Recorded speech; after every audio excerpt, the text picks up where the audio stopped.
یہ اب آپ اندازہ لگائیں، یہ تصویر نہیں ہے، یہ ہماری تاریخ ہے، حالیہ تاریخ، تصویر نہیں تاریخ ہے، اور تاریخ بھی نہیں، تھپڑ ہے تھپڑ۔ یہ کہتا ہے ووٹ کو عزت دو، اب دیکھو باپ بیٹا دونوں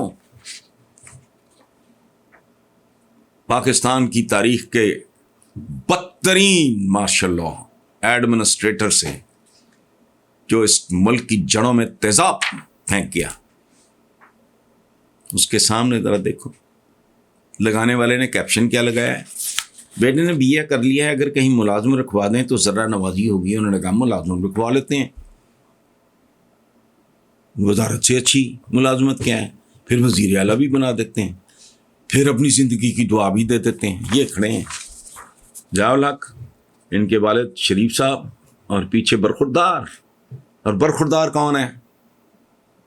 جو اپنے اس محسن کی، جس نے اس کو طاقت دی، اہمیت دی، سیاست دی، منصب دیا، پھر دوسرا منصب دیا۔ یہ صاحب شرافت کی سیاست کا دعویٰ کرتے ہیں، محسن کی قبر کا رستہ بھولنے ہیں۔ اولاد ان کی رول کے رکھ دی ہے، جو جی بھائی جان ڈلتے پھر رہے ہیں، ان کا پتہ ہی نہیں۔ مجھے کوئی دلچسپی نہیں کہ یہ ضیاء الحق کی قبر پہ جاتے ہیں یا نہیں جاتے، دنیا جانتی ہے نہیں جاتے، وہ مجھے کیا دلچسپی، میرا لینا دینا۔ میں نے جادو الحق کا کیا کرنا ہے؟ وہ رولتا پھرے یا نہ رولتا پھرے، یا پھر اس کو کہیں وہ نکر میں بٹھا دے کہ چلو بھائی یہاں بیٹھ کے دہی کھاتے رہو۔ لیکن ان کو تو کوئی حیا کرنی چاہیے تھی۔ یاد رکھیں، جو آدمی انسان کا شکریہ نہیں ادا کر سکتا، وہ رب کا شکر بھی نہیں ادا کرتا۔ وہ ہر چیز اپنی چلاکی ملاکی۔ یہ تصویر دیکھ رہے ہیں، کتنے سال ہو گئے اس آدمی کو۔ ضیاء الحق بھائی جو تھا جیسا تھا، مجھے اچھا لگے برا لگے، وہ تمہارا تو تمہارے خاندان کا محسن جتنا پیسہ اس خاندان کو دے کے ضیاء الحق نے مالی طور پہ کھڑا کیا، اور فرزند کو سیاسی طور پہ کھڑا کیا۔ یہ ہے سیاست۔ اوپر سے کہتے ہیں ووٹ کو عزت۔ دیکھو باپ بیٹا کیسے دونوں ووٹ کو عزت دے رہے ہیں، اور ووٹ بھی کتنا مسکرا رہا ہے ماشاءاللہ۔ وہ کہہ رہے ہیں جی کہ الطاف حسین دہشت گرد نہیں ہے، نواز شریف اور زرداری نے کبھی کرپشن نہیں کی، عثمان بزدار ہماری تاریخ کے لائق ترین لیڈر ہیں، نپولین نے روس پہ حملہ نہیں کیا تھا، ہٹلر کا اصل ٹارگٹ دائمی امن کا حصول تھا، امریکیوں نے ریڈ انڈینز کو قتل نہیں کیا۔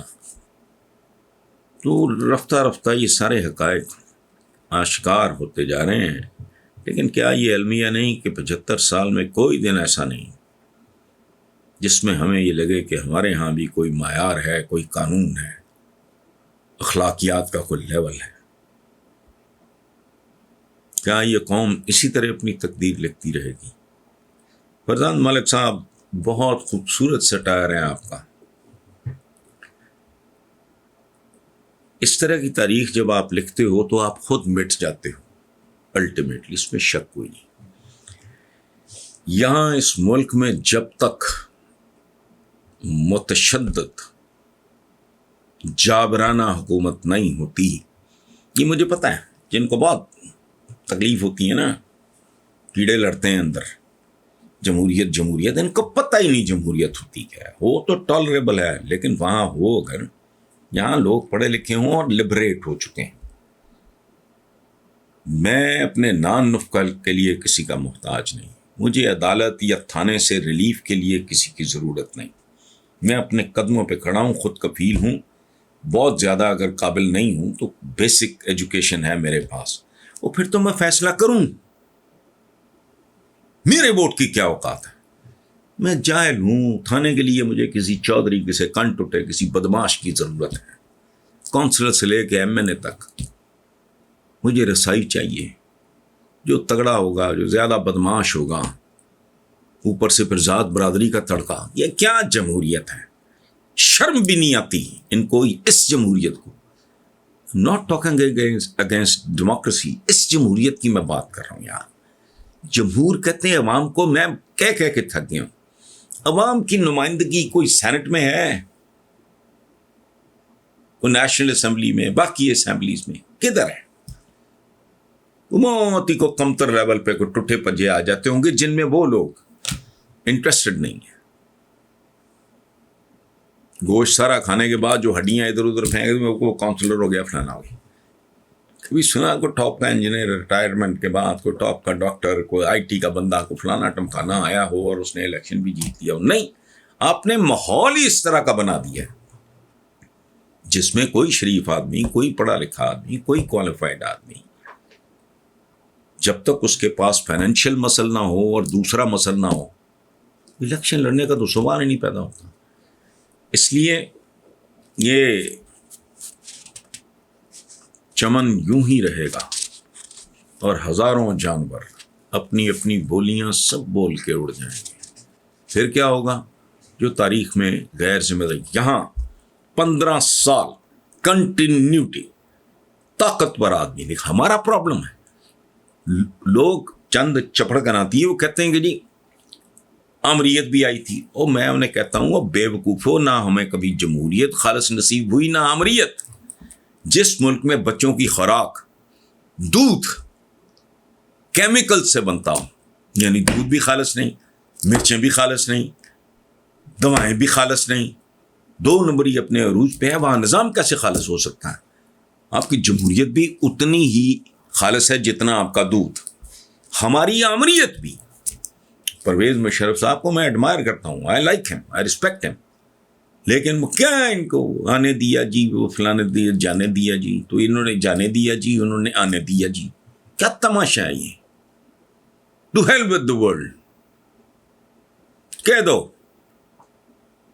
کہ ایک وقت کھانا کھا کے گزارا کرنا، کام کرنا اور کوئک ڈیسیشنز. کرائم اس ملک میں کسی کا باپ نہیں ختم کر سکتا. ہفتوں میں فیصلے دو اور ایکسیکیوٹ کرو، ان فیصلوں پہ عمل درآمد کراؤ. قوم کا کیریکٹر چینج کرو. کیریکٹر کیسے چینج ہوگا؟ 5ویں جماعت پہ زور دو. یہ کن ٹوٹے نیم خندہ یہ میٹرک ہے یا 8ویں 10ویں 12ویں 14ویں کر کے پھر ایم اے پولیٹیکل سائنس، کیا ہے یہ؟ Do we need that? تو گئی یار. 5ویں کے بچے کو یہی بنیاد ہے، اور واقعی ہے بھی وہی. 5ویں کی ایج تک، بلکہ اس سے بھی پہلے بچے کی فارمیشن ہو جاتی ہے. اس کی شخصیت، اس کی بنیادیں رکھی جا چکی ہوتی ہیں. بنیادیں یوں ہیں، بلڈنگ یوں ہیں. یہ کیا بکواس ہے؟ 5ویں پہ زور دو. پھر جو بھی اس فیلڈ کے ایکسپرٹس ہیں، دنیا میں کیسا ہو رہا ہے وہ کرو. کس کلاس تک کس بچے نے کیا پڑھنا ہے، پھر اس کے بعد کون ہے جو بچہ جو ہے وہ ووکیشنل قسم کی ایجوکیشن وغیرہ اس طرف جائے گا، کون ہے جو پیور سائنسز میں جائے گا، کون ہے جو یہ سوشل سائنسز میں جائے گا. خالص سائنس کس نے پڑھنی ہے، سوشل سائنسز کس نے پڑھنی ہے. کوئی سسٹم. 15 سال ادھر کو بندہ بیٹھا ہو، کوئی چپڑ کناتی ہے نیڑے نہ آئے. اور ان 15 سالوں میں پرائمری کا بچہ پریکٹیکل لائف کے لیے تیار ہوگا یا اس میں داخل ہو چکا ہوگا. اس کی کیریکٹر بلڈنگ کرو، اس کا پیچھا کرو اپنی اولاد کی طرح. اس کو کوئی کردار دو، اس کو کوئی ڈیسنٹ لباس دو، اس کو کوئی ڈیسنٹ خوراک دو اسکولوں میں. اور تم نے لٹ لگائی ہوئی ہے. یہ پی ایچ اے کا میں دیکھتا ہوں، یہ کیا نخرے کر رہے ہیں. گل بوٹے نہر کے کنارے یوں، کبھی کشتیاں چل رہی ہیں، کبھی پتہ نہیں کیا. کیوں؟ سب مال بنانے کے. کیا کرنا ہے بیوٹیفائی کر کے تم نے ملک کو؟ درخت لگے کافی ہے، گھاس لگ گئی بہت کافی ہے، باقی بند کرو. یہ کیا تماشے کرتے ہو تم؟ یہ ہارس اینڈ کیٹل شو. اوے گدھوں جیسی زندگیاں گزار رہے ہیں لوگ، تم ہارس اینڈ کیٹل شو. یہ بند کرو اللہ تللے. ایک ایک پائی پہ نظر رکھو, لوگوں کے لائف سٹائل پہ نظر رکھو. تمہاری ہو گئی یہاں حال ہی کوئی نہیں ہے. 18ویں 19ویں 20ویں گریڈ کی اتنی معمولی سی تنخواہیں ہیں, بچے باہر بھی پڑھ رہے ہیں, یا ہائی پروفائل سکولز میں. بندہ پوچھے کہاں سے ہوئے, آپ کی اہلیہ کا تعلق کس خاندان سے ہے, تمہارا باپ کیا ہے, آگا پیچھا کیا ہے, تم نے کیا انہیرٹ کیا ہے. وہاں تو خانہ خالی ہے. تم اتنے اللہ تعالی کے نہیں. یہ پورا اس کی اسلامی جمہوریہ پاکستان کی اکانومی کرپشن ہے. یہ جو بات آپ کر رہے ہیں ایسے لکھے گا, جب تک ایسے چلتا رہے گا پھر ایسے چلتا رہے گا, اور پھر انجام جو ہوتا ہے وہی ہوگا.